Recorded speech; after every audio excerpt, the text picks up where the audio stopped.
আচ্ছা, ডাবের পানি হঠাৎ যদি বোতলে চলে আসে তাহলে কেমন হয় বলেন তো? হ্যালো এভরিওয়ান, কেমন আছেন সবাই? মেদিওয়াই ফুডি ওয়ান্স এগেইন নতুন একটা ফুড ব্লগ নিয়ে চলে আসলাম। আজকে হঠাৎ করেই নিকেতন এলাকায় হাঁটাহাঁটি করছিলাম।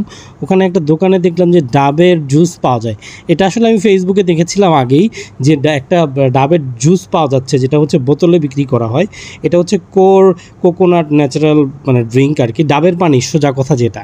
তো এটার দাম হচ্ছে 99 টাকা এবং 99 টাকা দিয়ে আপনি মাত্র 200 মিলি ডাবের পানি পাচ্ছেন। এবং এটা একদম পুরো ডাবের পানির মতোই দেখতে, যেহেতু এটা ন্যাচারাল ডাবের পানি, এটার মধ্যে কোনো আর্টিফিশিয়াল কিছু ব্যবহার করা হয় না অ্যাজ পার আই আন্ডারস্ট্যান্ড। সবচেয়ে মজার কথা হলো, গতকাল একটা পোস্ট দেখলাম, একটা ছেলে পোস্ট করেছে যে এই পানিটা বা ডাবের জুসটা কিনেছে, কেনার পর তার কাছে একটু ভালো লাগেনি। ভাই, আপনি যদি ডাবের জুস কিনে সেটার মধ্যে মালটা, জ্যাকফ্রুট বা অন্য কিছু জুসের স্বাদ পেতে চান, তাহলে আপনি বোকার স্বর্গেই আছেন। আমরা যেহেতু বাঙালি, তাই 100 টাকা দিয়ে 200 ml ডাবের পানি আমাদের জন্য পোষায় না। তবে আপনারা চাইলে একবার ট্রাই করতে পারেন, খেতে বেশ মজা।